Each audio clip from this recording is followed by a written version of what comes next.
I didn't invent the time machine to win at gambling. I invented the time machine to travel through time.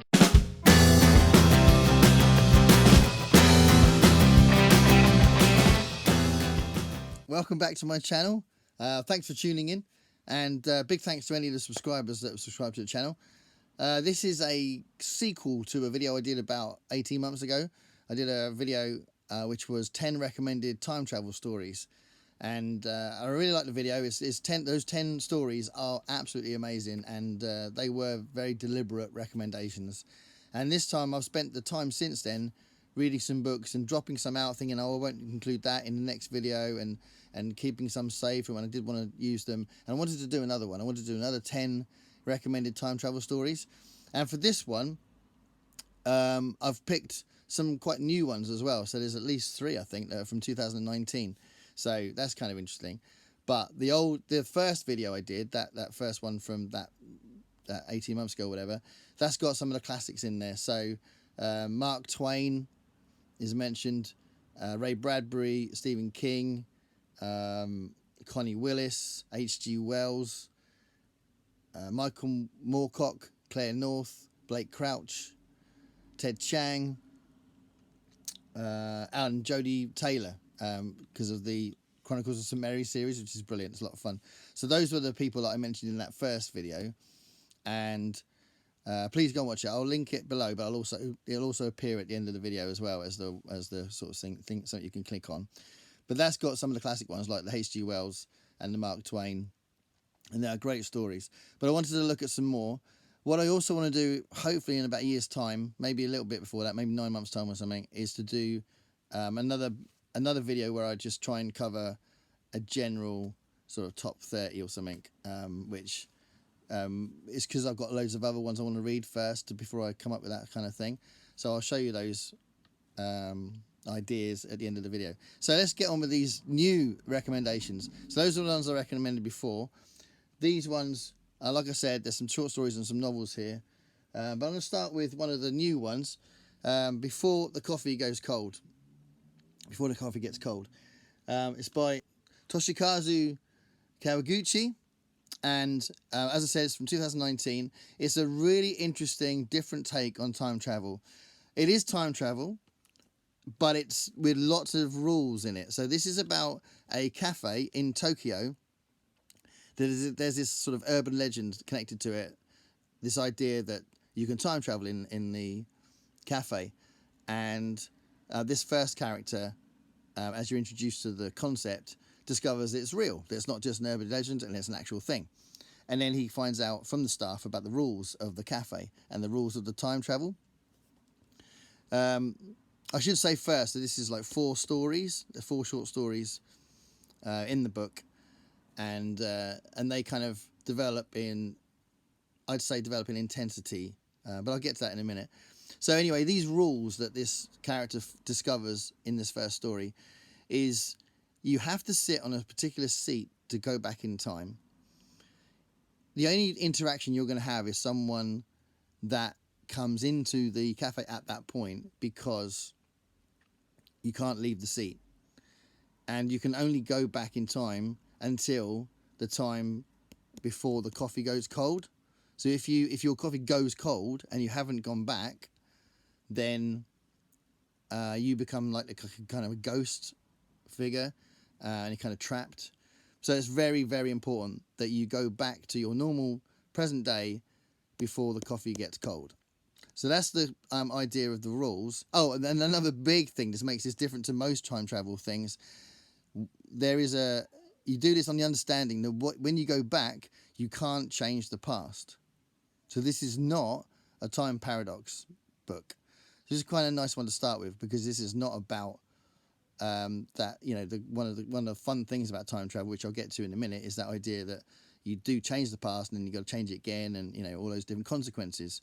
You know, the butterfly effect that Ray Bradbury created in The Sound of Thunder, which I talked about in the other video.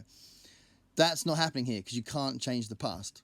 So what's happening here is you've got 4 separate stories that are very personal stories that are usually about relationships, about family. And it's about a character wanting to go back in time to understand something more, or to figure out what was happening, what was going through the other person's mind, or to find out something that would just make maybe something they regret, so they're able to reconcile something they regret, or something that would just give their life more meaning, their relationship more meaning. Something that, you know, there's stories in here deal with grief. It deals with Alzheimer's disease. It deals with, you know, in a simple sense, the sort of the more casual story, if you like, but still very moving, deals with like a relationship breakup. And it's just so interesting the way that time travel is used to basically give these life lessons that are about reflecting on decisions that we made, or a misunderstanding between people, or something very serious like Alzheimer's, where it's very difficult to know how someone is feeling.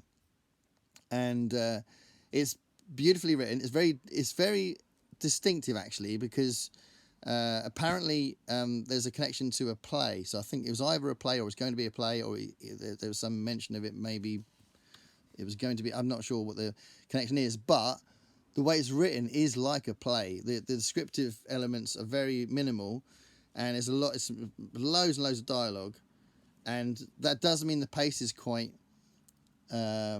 fast, but it also does mean that if you're into more descriptive prose, you might think it's not very well written. But it's all about the ideas and the emotive side of this book. So it's a very emotional book. I think it's a successful book, but it's quite different, and it might not be for you. But if you're kind of intrigued by this idea that these characters in these 4 stories that are connected by this cafe learn these life lessons through this time travel, then check it out. I thought it was really good.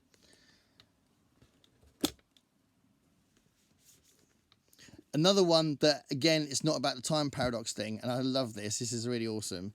These stories go from 1941 to 2019, and this is the one from 1941. So the reason why it's in this anthology book is because it was made into one of the 1980s Twilight Zone episodes, and those stories were collected in this anthology. But it goes back right to the 40s, which is obviously well before even the first Twilight Zone. And this is a story written by Theodore Sturgeon. So Theodore Sturgeon is a big name in science fiction, obviously. And this is a story called Yesterday Was Monday. And what's really cool about, I love this story. It's really good, really good. So some of these are quite short stories, but this has got such a cool element to it. And this is not really time travel in a normal sense. This is about the fact that there's a character that discovers he's in the wrong day, and he's in the wrong day because time is a place. It's a geographical place. And I don't want to say too much because it's quite a short story, and it will spoil too many things. But basically, the day that he thinks he's in is not ready yet. That day has not been created yet. It's really clever. It's really good. So, yeah, Theodore Sturgeon does come up with some great ideas, and that's a really cracking one. Yesterday Was Monday, from Theodore Sturgeon from 1941. So definitely check that one if you can find it, and it will be anthologized in a few different places. Another short story, and this is a guy that has written about time loads of times. If you look at Robert Silverberg's bibliography, there are tons of references to time. He likes looking at time and time travel and time paradoxes and stuff like that. He loves writing about that. So he's done it a number of times.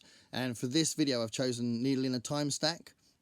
A lot of time travel stories, if they look at the cause and effect and the butterfly effect in time travel, it's usually about, you know, would you want to kill Hitler before he's born? You know, would you want to make these huge changes?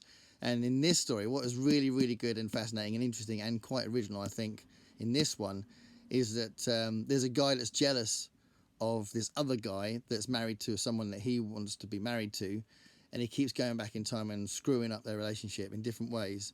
And when someone is changed or is a victim of someone else going back in time, they get this sort of taste of cotton in their mouth, and they know that they've been a victim of this time change. So these characters know that things keep changing, and they're panicking because they're forgetting things about the relationship, or things are slightly changing. And you know, like the name of their dog has changed and stuff like that. And that's because this other guy's gone back in time and changed something. So it's really, really good. And it's you know, you don't know you assume that their relationship is slowly going to fall apart and they won't know each other, but it kind of goes in a different direction. It's got a really nice ending, a surprising ending. I wouldn't say nice ending, but a surprising ending. So yeah, if you can find Needle in a Time Stack, that's a really good story from 1966. So, and Robert Silverberg loves time, looking at time, so check his stuff out in general. This book is by Amal El Moultar and Max Gladstone. So it's by 2 authors, and this is from 2019. This is How You Lose the Time War. This is quite different again. I mean, I'm trying to find some things that have got mostly got a unique take on this sort of thing, and this is quite a unique book. It's not for everybody. It's a little bit odd in the sense that there seems to be 2 different styles of writing, and I'm guessing it's not an obvious thing that they're writing 2 different parts of it. I don't think the fact it's written by 2 authors is what's creating it, because that would be a bit weird. But there's 2 elements to it. There's the world building in the text, which is the world building of the past and the future, and then there's there's these letters. So the chapters alternate between letters between 2 characters and these incidents that happen in the past mostly, although obviously in this book the past is also the future for us. And basically there are these 2 time agents that are involved in this long-running epic time war when they're affecting events in the past and kind of vying against each other, and there's these 2 sides to this thing. It's not very detailed in its description of why these things are happening, what the overall point is of the war, but these are on opposing sides, and basically these letters become a relationship. So they start writing letters to each other, and they start off by goading each other, and it kind of changes a little bit. And I won't tell you where it goes, but ultimately these letters are the thrust of the book. The other side of it, the world building bits, the incidents, are the reasons why they're writing the letters, and it's ultimately the war side of it, but it's actually the weakest part of the book. So the thing with this book, I think it's really unique. I think it's very interesting, and some people absolutely love it. I think it's got some issues. The bits that aren't the letters are almost incidental. It's, the time element of this, they could be doing this just on different planets, like geographically it could be something like that. It doesn't have to have been them going back in time. I don't think the fact they go back in time actually affects the narrative that much, but it's a device that they used to do this thing where that these time agents create this relationship. It's quite short, it's quite interesting, and a new take on time travel, I think, by these 2 authors. So this is How You Lose the Time War is a curiosity, I think, from 2019. Alistair Reynolds, Permafrost. I had already read the Revenger series, the 3 books he wrote about the space pirates. I read that, and I found loads of his books secondhand, and I bought Revelation Space, and I hadn't read those books, but I did find this, and I wanted to read this because I thought it might be a contender for this video. And it is really good. It's set in 2080, and there's this huge cataclysm that they're trying to change by making people go back in time to 2028 to try and affect the environmental issues at the time to make sure it doesn't happen, that what's happened in 2080 doesn't happen. And what's interesting about this book, I think, is the time travel's different. So they don't physically go back in time, and there's no time travel machine, there's no time machine or whatever, but they go back by going back into somebody else's body. And what you get is in 2028, you get this woman who's in hospital having an MRI scan or something like that, and she just suddenly hears this other voice, and this other voice is this person from 2080 who wants to influence and technically control what she's doing so that they can do something about this cataclysm that happens. And that kind of, that's where the drama lies, because it's like, is she going to resist? Is she going to be able to cope with this other voice and this other will that's trying to get her to do stuff? And there's other people doing the same thing, and it's kind of develops from there. Yeah, but it's a good book, and a nice addition to what I knew about Alistair Reynolds. This one is quite different from the others I've just mentioned.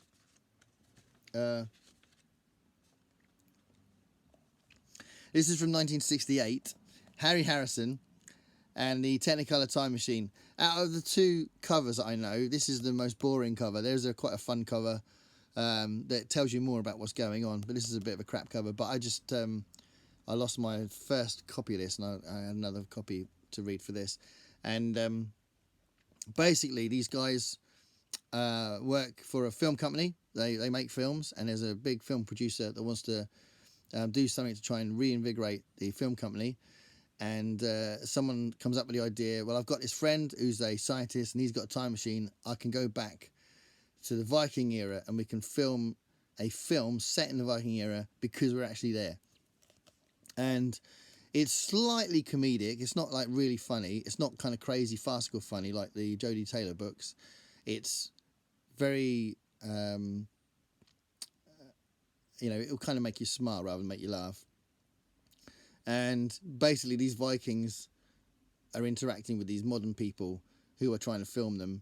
And there's one particular Viking that gets really involved and gets really into it and likes acting in these films, or these scenes. And it's all about them trying to make this film set in the Viking era and the complications of them going back in time and then going back to the present time, getting supplies and going back and keep going back and forth to the Viking era. So it's a bit of fun. And definitely one to include because I think, time travel is used for just general life lesson storytelling, like that first book about the cafe, or it could be about the playing around with the time paradox, or can be just to, sort of bit of fun, So that's definitely the category for Technicolor Time Machine. This next one I want to mention, but it's probably the weakest of all of the stories. But I want to mention it because it's John Wyndham. So this is a anthology book called Consider Her Ways and Other Stories. And this has the story A Stitch in Time in it. So A Stitch in Time is John Wyndham's time travel story. I don't know if he's done others. This is the only one I've found from John Wyndham. I was quite pleased to see that he'd done one. But it's very short and a kind of a slight, kind of cozy, uneventful story. It's very nice. Doesn't take very long to read. Worth reading if you're a John Wyndham fan. But it's basically like a very small story about a few characters, and it's not like got an epic stage or anything. It's just a family relationship kind of story. But it's very nice, and worth reading if you're interested in John Wyndham.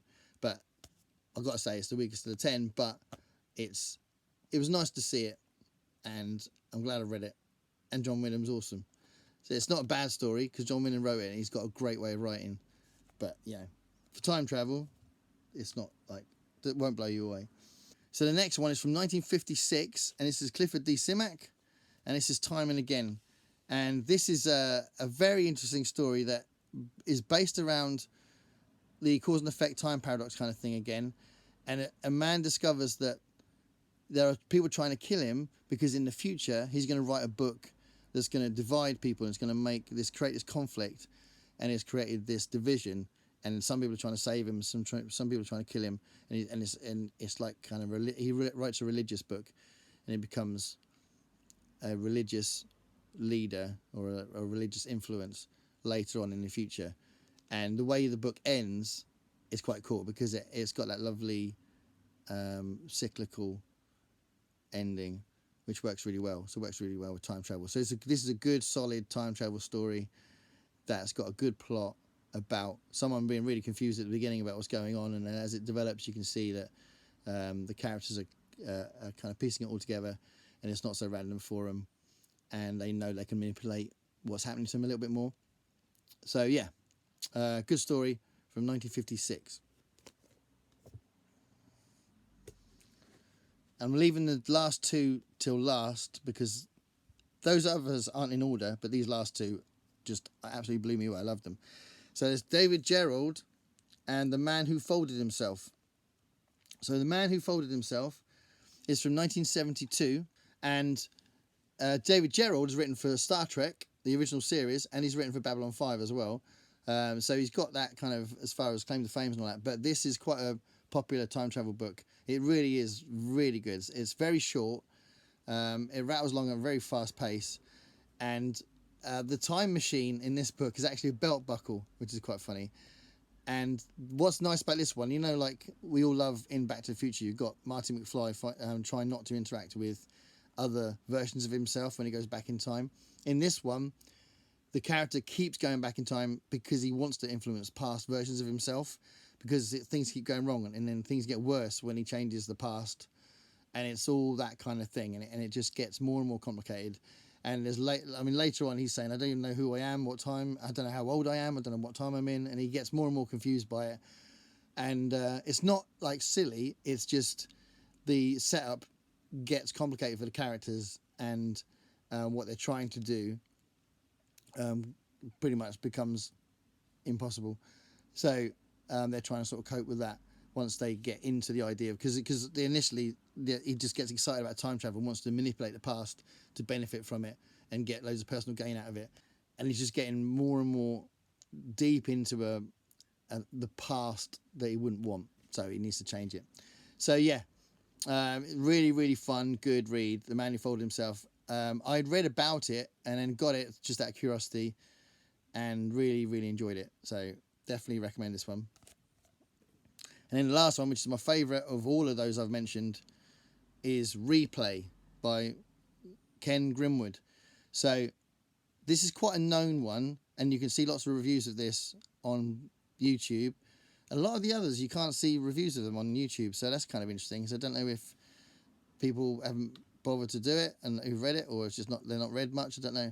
You can see reviews of How to Lose a Time War, and Before the Coffee Gets Cold, but I think everything else I've mentioned, you can't even see a review of Time and Again by Clifford Simak, I don't think, on YouTube, which is kind of mad. But there are a few reviews of this, so this is definitely more well known, and I absolutely love this. I thought it was really good.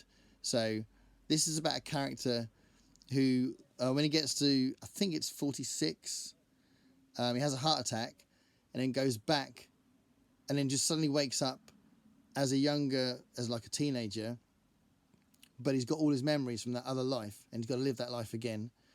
So it's a bit of a Groundhog Day thing, but obviously with a much more expansive span of years and a lot more consequences on what he's doing.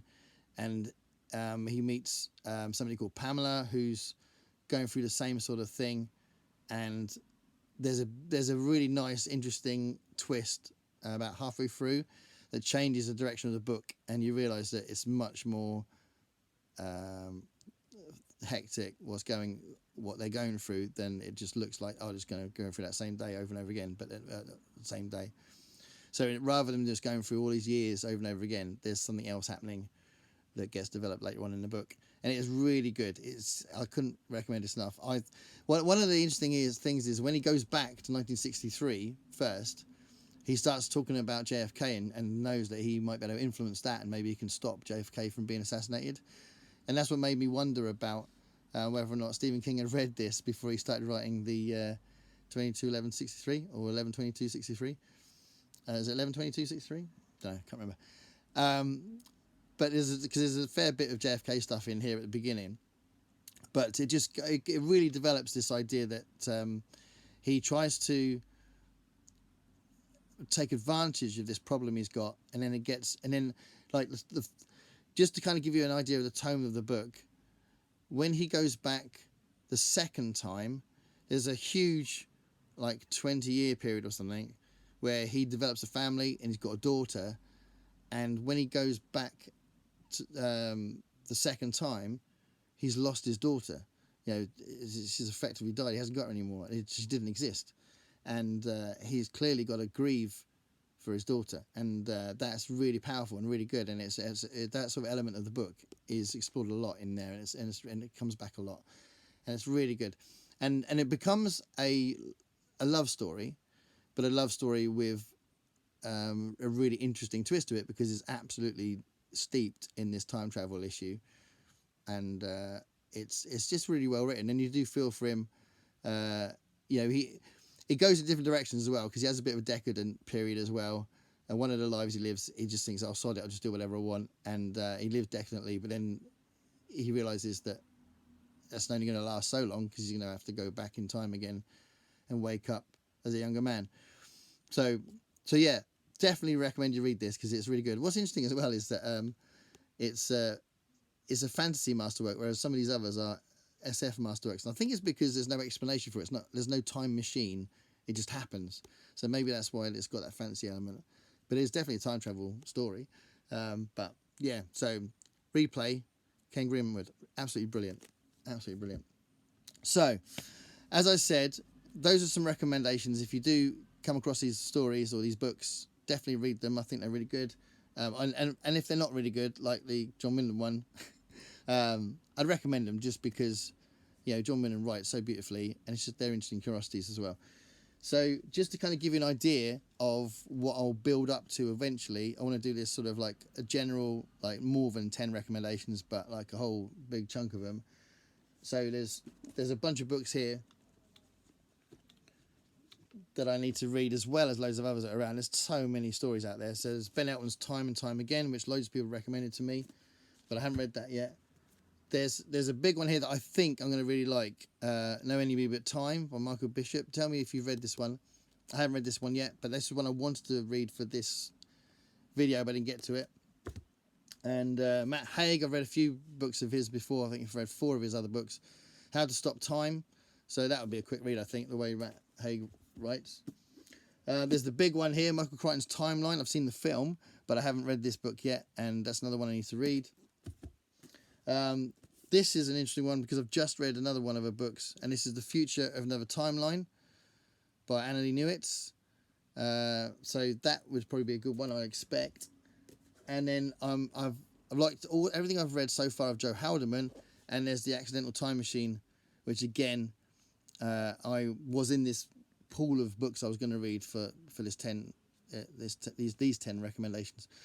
But yeah, I wanted to pick on those ones to start off with. I want to read these books, see what else is out there, and when I feel like it's a nice time to do a general, in order, what are my favourite time travel stories in order, like maybe 25 or 30 books or stories, I'm going to do that next year. So in the meantime, have a look at those stories by Ken Grimwood, David Gerald, Clifford Simak, John Wyndham, Harry Harrison, Asda Reynolds, Amal El Mota and Max Gladstone, Robert Silverberg, Theodore Sturgeon, and Toshikazu Kawaguchi. So have a look at those, but have a look at this other video I've done as well, and then you'll have 20 recommendations, and then I'll sort of work on this other one I'm going to do. But time travel's awesome.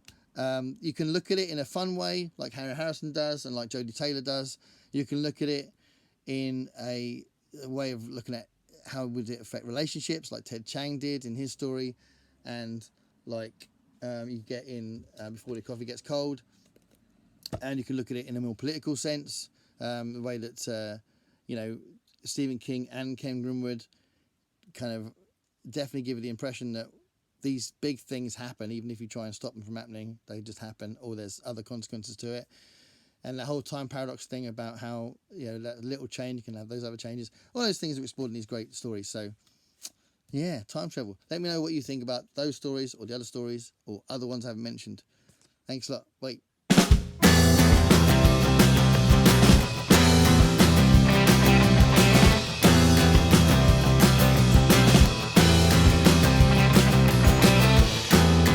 Paint me a picture of what it's like to be you.